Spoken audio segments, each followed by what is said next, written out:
So I've covered this situation at the Texas border on a couple of occasions now, the first of which I covered how tens of thousands of migrants turned up each day on the Texas border after Biden and Harris said, let them come. And this, of course, was directly a response to them saying so, signaling, oh, we're going to let you in, it's going to be fine. And then loads of people turn up and they're like, actually, you need to go home. Because they realise that they don't have the infrastructure to do this. That was a very childish reaction of mine. That's okay, I've come to expect it at this point. That's all right then. So, they also stopped construction of the border wall, which meant that ordinary Texans actually had to fund covering the cost of building their own walls, which I covered in this video. And also the border services, of course, really didn't have the infrastructure to deal with such large influxes of people. And then I covered what's going on the border again after there was some cartel retaliation after a cartel leader was arrested and was set to be deported to the United States, and they attacked a US consulate, which is like a building which is obviously a direct representation of the United States interests and things of that nature, and is similar to an embassy, but in a more provincial area, not the capital. And it was one right on the border. So there have obviously been lots of things going on the border. And let's see what Greg Abbott is suggesting the solution to all of this might be. Clip John. Thank you. To help local officials whose communities are being overwhelmed by hordes of illegal immigrants who are being dropped off by the Biden administration, Texas is providing charter buses to send these illegal immigrants who have been dropped off by the Biden administration to Washington, D.C. We are sending them to the United States Capitol, where the Biden administration will be able to more immediately address the needs of the people that they are allowing to come across our border.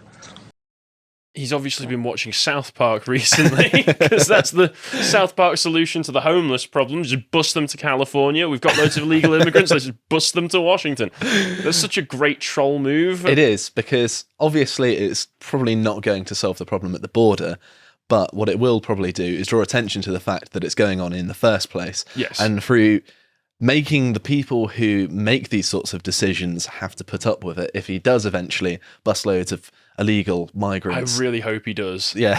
I really hope he does.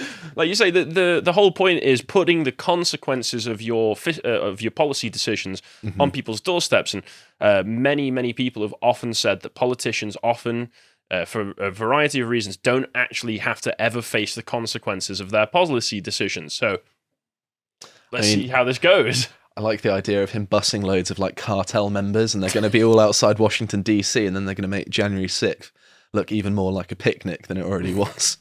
I just like the idea of a load of mariachi bands just strolling around Washington, D.C. So he's also implemented a zero-tolerance policy for smuggling in migrants and vehicles at the border, where agents will check every single car that passes through the border. And also, quite importantly, Title 42 is set to end soon, which allowed for the removal by the US government of persons who have recently been in a country where a communicable disease was present. So they're basically using the coronavirus legislation to easily get rid of people. And this is going to end soon because the pandemic is over. Okay, so he's trying to implement his own common sense rules to stop this happening. Yes, I think that law in particular was very useful for Texas because it allowed them to actually get rid of people rather than the federal government sticking up loads of red tape and making it annoying for them to do so. I mean, it is just common sense that if people are breaking into your country illegally, you should be able to get rid of them relatively quickly. You shouldn't have to be like, well, all of these people who have smartphones and are well-dressed and, relatively educated, they're not exactly your typical asylum seekers. They are just your regular South Americans, aren't they? Yeah, and also the whole idea that many people have of all of these illegal immigrants, they're just angels at heart. They're all just going to be completely benign and benevolent when they enter the country. The first act that they did to get into your country was breaking the law. So how can you trust their actions following on from that? Absolutely. So we can look at what the Biden administration has been doing to alleviate the problems Well, what they've been doing is making them worse. I was going to say, very little, I would imagine. So here's an article here from the Daily Mail saying the Biden administration tells ICE prosecutors to dismiss cases of migrants who didn't cross border recently or aren't threats to public safety as country braces for influx when Title 42 is dropped. So this is what's going to happen. The migrant situation at the southern border is going to get even worse than it was before, and it was already so much worse than it was under Trump. It's absolutely absurd.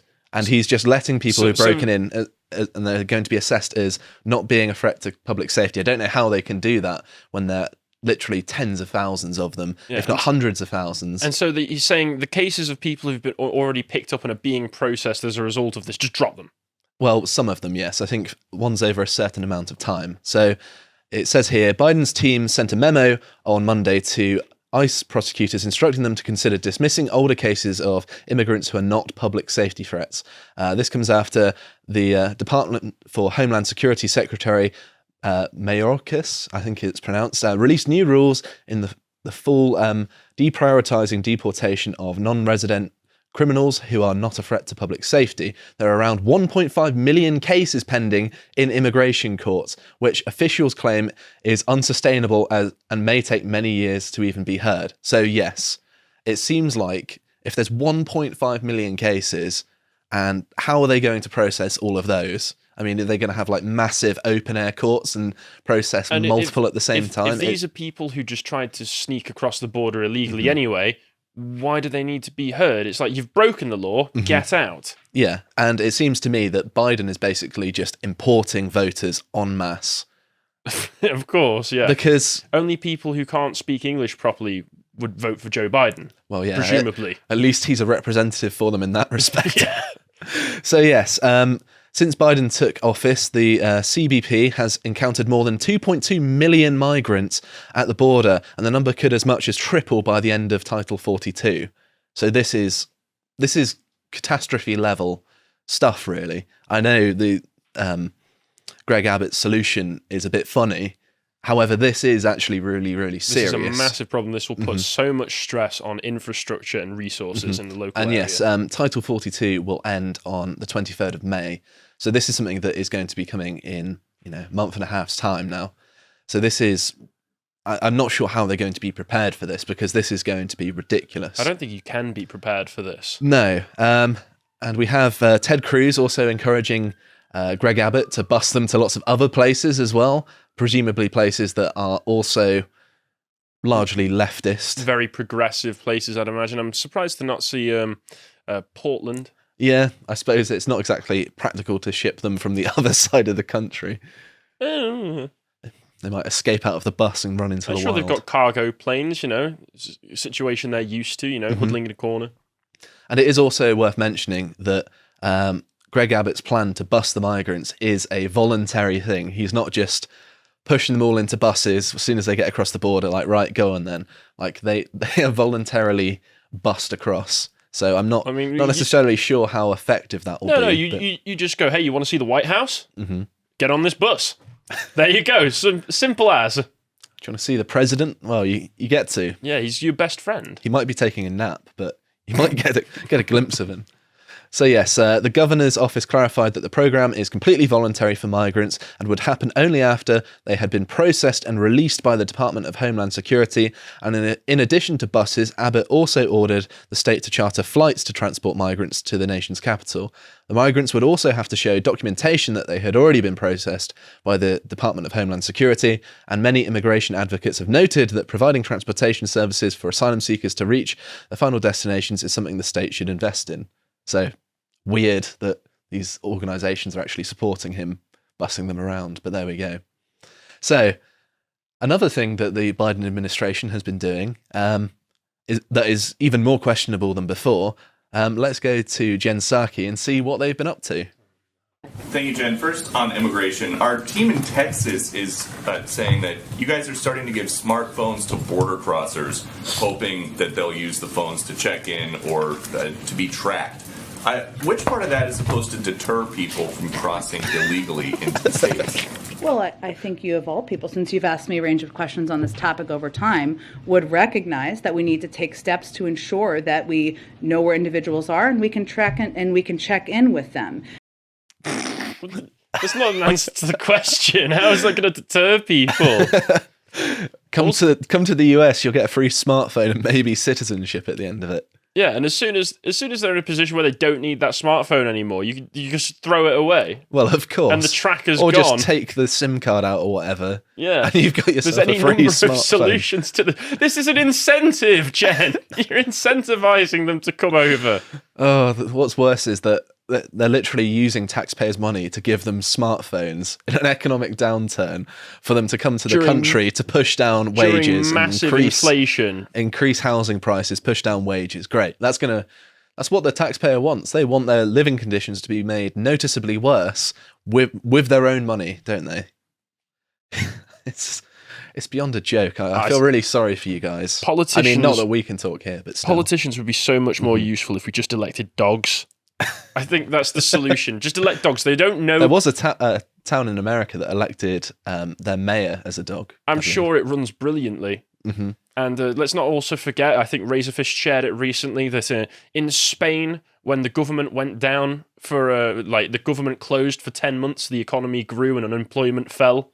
So just remember that, guys. So one final thing that's worth noting is that in Texas, there will be a gubernatorial election, or governor election. I really dislike that term. It's stupid. I don't know why they have to put the B in there. Goober. Sorry. It's for shame. So yes, there's going to be an election that takes place on the 8th of November 2022 for the Texas governor, and supposedly, according to this next article, people are somewhat split on who's going to win. So hopefully Abbott stays in, because he seems to be doing the best he can given the circumstances to make sure that he's protecting people in Texas from... Yeah, he's recognised problems and gone, crap, we need to sort this out, whether he can or not. Whereas I imagine the Democrats, just what little defence they have against the open borders, he's just going to knock down, I would imagine.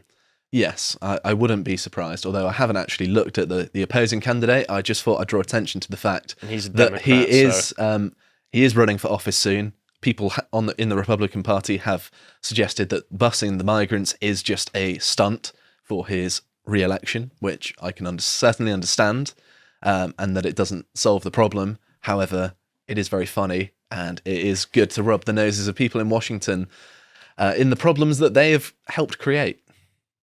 If you appreciated that segment from the podcast, The Lotus Eaters, you can go to lotuseaters.com to get access to all the premium content we have on the site, such as the Epoch series Carl and Bo do together, this one on the origins of the Peninsular War, and on the life of Napoleon. If you want to follow what else Carl is putting out, you can follow him on Getter at @CarlBenjamin on Getter. Thank you and goodbye.